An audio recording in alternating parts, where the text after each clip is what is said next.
Hello everyone, हम लोग बात करेंगे आज के इस वीडियो में 28वीं बिहार न्यायिक सेवा 28th Bihar judicial services examination के प्रीलिम्स में पूछे गए जो एमसीक्यूज हैं उसके बारे में। ये सीरीज का पार्ट फर्स्ट है। बाकी पार्ट के लिए आप बने रहे इस चैनल के साथ। अगर आप इस चैनल पर नए हो तो आप इस चैनल को सब्सक्राइब जरूर करो, बेल आइकन जरूर दबा देना ताकि जब भी इंपॉर्टेंट वीडियो अपलोड हो उसका नोटिफिकेशन आपको मिल सके। और अगर आपको कोई भी प्रॉब्लम है तो आप मुझे इंस्टाग्राम पे फॉलो करो। इंस्टाग्राम का लिंक आपको दिख जाएगा डिस्क्रिप्शन बॉक्स में। दूसरी महत्वपूर्ण बात कि अगर आप आज के एमसीक्यूज के पीडीएफ को डाउनलोड करना चाहते हो तो आपको इसका लिंक मिल जाएगा आपके अपने टेलीग्राम जुडिशियल ग्रुप में। आप इस ग्रुप से जुड़ो और आपको इस ग्रुप से जुड़ने में जो फायदा होगा वो ये होगा कि आपको एमसीक्यूज डेली बेसिस पे मिलता रहेगा और आप आज के इस वीडियो का पीडीएफ भी डाउनलोड कर पाओगे वहां से। तो चलिए बिना समय गवाए स्टार्ट करते हैं आज के वीडियो को। Come to the question number first. Question number first, evidence means and include option A only oral evidence, option B only documentary evidence, option C both A and B that means oral and documentary, option D only such oral evidence based on documents. Correct answer हो जाएगा question number first का option C both A and B. Next question, question number 2 है, any disputed handwriting can be proved. Option A by calling a handwriting expert, option B by calling a person who is acquainted with the handwriting of the writer, option C by comparing the admitted and disputed handwriting, option D all of the above। Question number 2 का correct answer हो जाएगा all of the above. Now come to the next question, question number 3। Question number 3 है, question is whether A was raped and murdered, the fact that she said without making complaint that she was raped. अब ये जो statement है उसका मरने के पहले relevant होगा तो उसका बेस क्या होगा। Option A will be relevant as conduct, option B will be relevant as substantial evidence, option C will be relevant as secondary evidence, option D will be relevant under section 32 subsection 1 as a dying declaration you can say, और section 157 of the evidence act. Correct answer हो जाएगा इसका option D. Next question, question number 4, the Indian evidence act was drafted bye, किसके द्वारा Indian evidence act को draft किया गया है। Option A Lord Macaulay, Lord Macaulay IPC को ड्राफ्ट किए थे, फादर ऑफ आईपीसी बोले जाते हैं Lord Macaulay. Option B Sir James F Stephen, option C Oxley, option D Sir Henry. तो Indian evidence act was drafted by Sir James F Stephen, B is the correct answer. Next question, question number 5, relevancy and admissibility under the evidence act are synonymous, option A, option B coextensive, option C neither A nor B, option D all none of the above। तो relevancy और admissibility evidence act के according ना तो synonymous है एक दूसरे का ना ही coextensive है, तो करेक्ट आंसर हो जाएगा option C neither A nor B। Question number 6 है, under the law of evidence the relevant fact, option A must be logically relevant, option B must be legally relevant, option C must be legally and logically relevant, option D must be legally and logically admissible।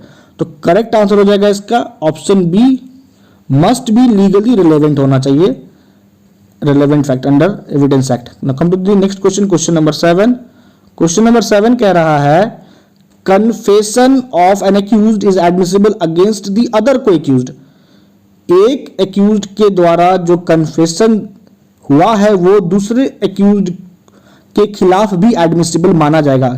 Evidence act के कौन section के according. Option A under section 28, option B under section 29, option C under section 30, option D under section 31। Correct answer हो जाएगा option C under section 30 of the evidence act. Next question है, dying declaration to be admissible dying declaration admissible होने के लिए क्या जरूरी है? Option A must be made before a magistrate, option B must be made before a police, option C must be made before a doctor or a private person, option D may be made either before a magistrate or a police or a doctor or a private person. Dying declaration admissible होने के लिए वो किसी के भी समक्ष दिया गया हो, चाहे वो मैजिस्ट्रेट हो, पुलिस हो, डॉक्टर हो, प्राइवेट पर्सन हो। तो option D is the correct answer. Next question, question number 9। Question number 9 है the fact issue means, fact issue का क्या मतलब होता है? Option A fact the existence or non existence of which is admitted by the parties, option B the fact the existence or non existence of which is disputed by the parties, option C fact the existence or non-existence of which is not disputed by the parties, option D all of the above। तो correct answer हो जाएगा इसका option B, fact the existence or non existence of which is disputed by the party. जिस भी fact को लेके party के बीच विवाद है उस फैक्ट को कहते हैं fact in issue. Next question, question number 10। Question number 10 है plea of alibi governed by which section of the evidence act, option A section 6, option B section 9, option C section 12, option D section 11। तो जो LB का जो defence है कि अपराध के वक्त एक्यूज्ड कहीं और जगह था, इसको ही कहते हैं एलबी। तो ये गवर्न होता है सेक्शन 11 से एविडेंस एक्ट का। नेक्स्ट क्वेश्चन है क्वेश्चन नंबर 11। ये सभी क्वेश्चंस काफी महत्वपूर्ण हैं, बड़े ध्यान से आप इसका प्रैक्टिस करना, ये काफी इंपॉर्टेंट है क्योंकि अभी 31वीं बिहार जुडिशियल एग्जाम होने वाली है और उसके पर्सपेक्टिव से ये काफी इंपॉर्टेंट क्वेश्चंस हैं। क्योंकि अक्सर आप एग्जाम के पहले आपको प्रीवियस ईयर्स के क्वेश्चंस का रिवीजन बहुत जरूरी है करना। Now come to the question number 11। Question number 11 क्या कह रहा है? Which of the following is a right of civil nature, इनमें से कौन सा अधिकार सिविल नेचर का है? Option A right to worship in a temple, option B right to share in offerings in a temple, option C right to take out procession, option D all of the above. तो question number 11 का जो correct answer होगा वो होगा option D all of the above. Question number 12 आते हैं। Question number 12 कह रहा है principle of res judicata applies, option A between co plaintiffs, option B between co defendants, option C both A and B, option D neither A nor B. Correct answer हो जाएगा both A and B. Question number 13। Question number 13 कह रहा है validity of a foreign judgment can be challenged under section 13 of the CPC.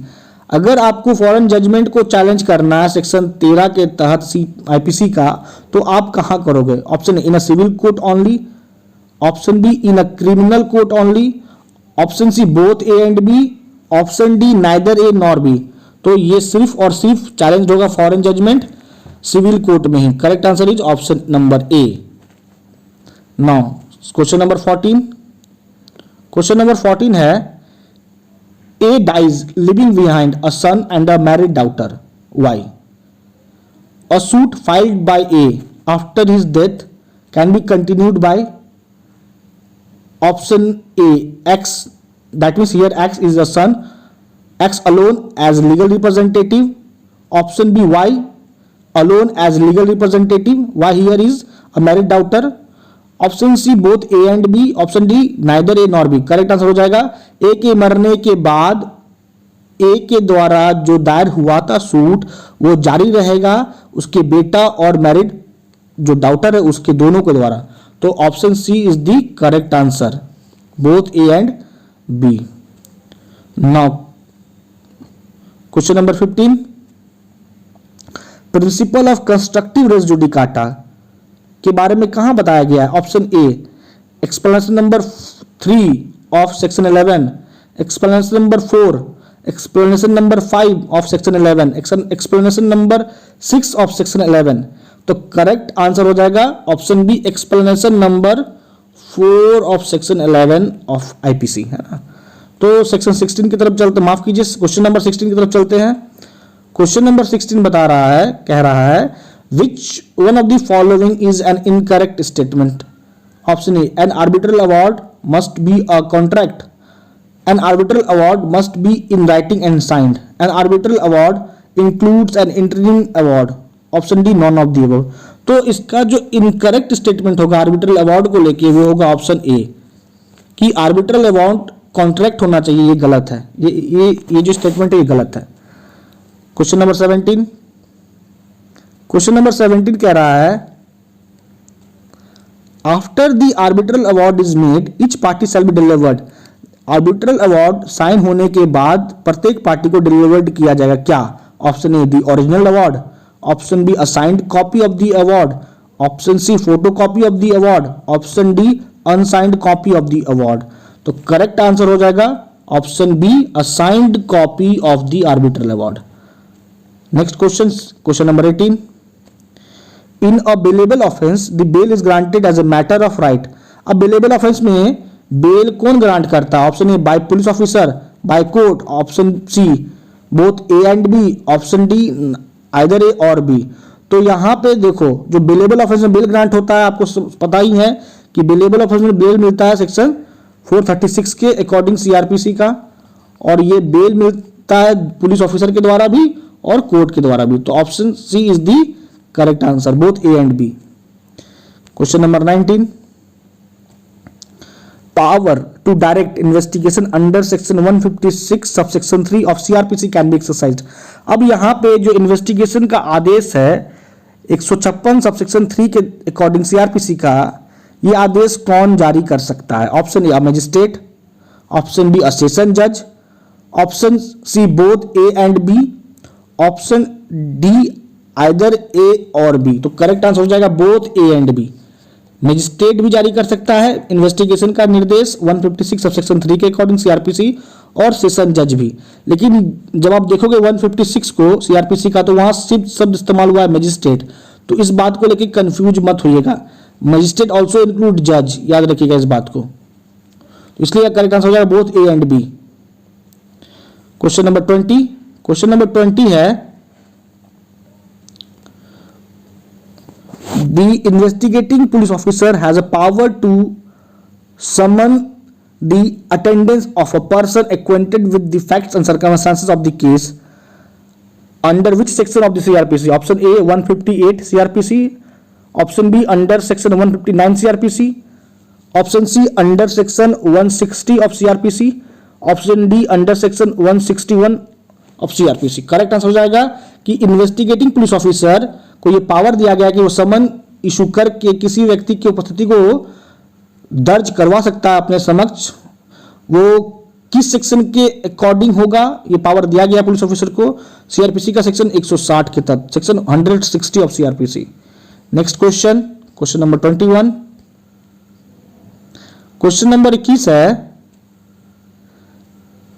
Which of the following articles of the Indian Constitution empower the Parliament to form new states, change in area of present states, change territories and name of these states। तो ये किस article के according parliament करती है Indian constitution का? तो correct answer हो जाएगा इसका option D according to article 3 of the Indian constitution. Next question, question number 22, which of the following articles of the Indian Constitution empower the Parliament to make law on subject mentioned in state list? अब संविधान में कौन सा article power देता है parliament को कि वो कानून बना सकता है उस सब्जेक्ट पे जो स्टेट लिस्ट के अंतर्गत आता है? तो वो कौन सा आर्टिकल है? वो है option B article 249। Next question, अब आर्टिकल 249 क्या कहता है? नेशनल इंटरेस्ट में पार्लियामेंट को एम्पावर किया गया है to make law with respect to subject matter mention in state list. Question number 23 कहता है, बहुत इंपॉर्टेंट क्वेश्चन है, बड़े ध्यान से देखिए, in which of the following cases the traditional concept जो था इक्विटी का was not accepted by the supreme Court and new concept of equity was adopted by the supreme Court in which case? Option A Kedarnath versus state of West Bengal, option B state of West Bengal versus Anwar Ali, option C Balsara versus state of Bombay, option D EP Royappa versus state of Tamil Nadu. तो correct answer हो जाएगा इसका option D EP Royappa versus state of Tamil Nadu. Next question, question number 24। Question number 24 है, ये भी बहुत बार question पूछा गया है। क्वेश्चन नंबर 24 कह रहा है by which of the following amendment act of the Indian constitution right to education was made a fundamental right. किस संविधान संशोधन के द्वारा राइट टू एजुकेशन को फंडामेंटल राइट बनाया गया। ये हुआ है आर्टिकल, माफ कीजिए, ये हुआ है संविधान संशोधन 86th कॉन्स्टिट्यूशनल अमेंडमेंट एक्ट के according 2002। Option D is the correct answer. Question number 25। Question number 25 कह रहा है by which of the following articles of the Indian constitution the constitutional safeguard has been provided to the public servant. किस article के तहत public servant को constitutional safeguard दिया गया है। तो करेक्ट आंसर हो जाएगा इसका option C article 311। Next question, question number 26। If the position of president and vice president are vacant, who among the following officiates as the president of India. अगर मान लेते हैं प्रेसिडेंट और वाइस प्रेसिडेंट का पद खाली है तो उनके जगह पे दैट मींस प्रेसिडेंट का रोल इस सिचुएशन में कौन प्ले करेगा, कौन होगा प्रेसिडेंट, कौन माना जाएगा, कौन ड्यूटी निभाएगा प्रेसिडेंट का। तो ये होंगे चीफ जस्टिस ऑफ इंडिया और you can say chief justice of the supreme court. Option B is the correct answer. Next question है क्वेश्चन नंबर 27। किसने कहा था if I were asked to name any particular article in this constitution as the most important article without which this constitution would be nullity, I would not refer to any other articles except this one dash it is the very soul of the constitution and very heart of it। ये statement किसने दिया था। Option A Pandit Nehru, option B doctor Rajendra Prasad, option C doctor Bhimrao Ambedkar, option D Sarvepalli Radhakrishnan. तो correct answer हो जाएगा इसका option C doctor Bhimrao Ambedkar. Next question 28। किस case में in which of the following cases it was held by the supreme Court that right to trade on pavements is fundamental right. तो trade right to trade on pavements declared as a fundamental right in which case by the supreme Court. वो case है option D Sodan Singh versus New Delhi municipal committee. इस case में ही declare हुआ था supreme court के द्वारा।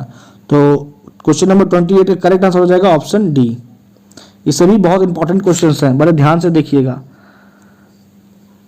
Question number 29। क्वेश्चन नंबर 29 कह रहा है bye which of the following amendment act of the Indian Constitution chapter of fundamental duty have been added as chapter 4A in the Constitution। तो correct answer हो जाएगा इसका option B 42nd amendment act 1976। आज का last question, question number 30। Which of the following is a sequence number of Mrs. Patil as president of the republic of India. Pratibha Devi Singh Patil Bharat की कितने number की president बनी थी। तो वो थी 12वें नंबर की, 12th। तो दोस्तों आज के इस वीडियो में इतना ही। मैं अंततः बस इतना बोलूँगा कि अगर आपको ये वीडियो अच्छा लगा है, आपके लिए बहुत बेनिफिशियल अगर है, तो आप इसे लाइक ज़रूर कीजिएगा, अपने स्टडी रेट ग्रुप में शेयर जरूर कीजिएगा, मुझे कमेंट करके ज़रूर बताइएगा। और आज के इस वीडियो का PDF आप हमारे टेलीग्राम ग्रुप से ले सकते हैं, आपको वहाँ पे इसका लिंक मिल जाएगा। और अगर आपको कोई पर्सनल क्वेरी है, आप मुझे इंस्टाग्राम पे फॉलो करो, इंस्टाग्राम का लिंक आपको दिख जाएगा डिस्क्रिप्शन बॉक्स में। तो दोस्तों आज लेक्चर में इतना ही, आज इस वीडियो में इतना ही। आपका अब तक हमारे साथ बने रहने के लिए बहुत बहुत धन्यवाद।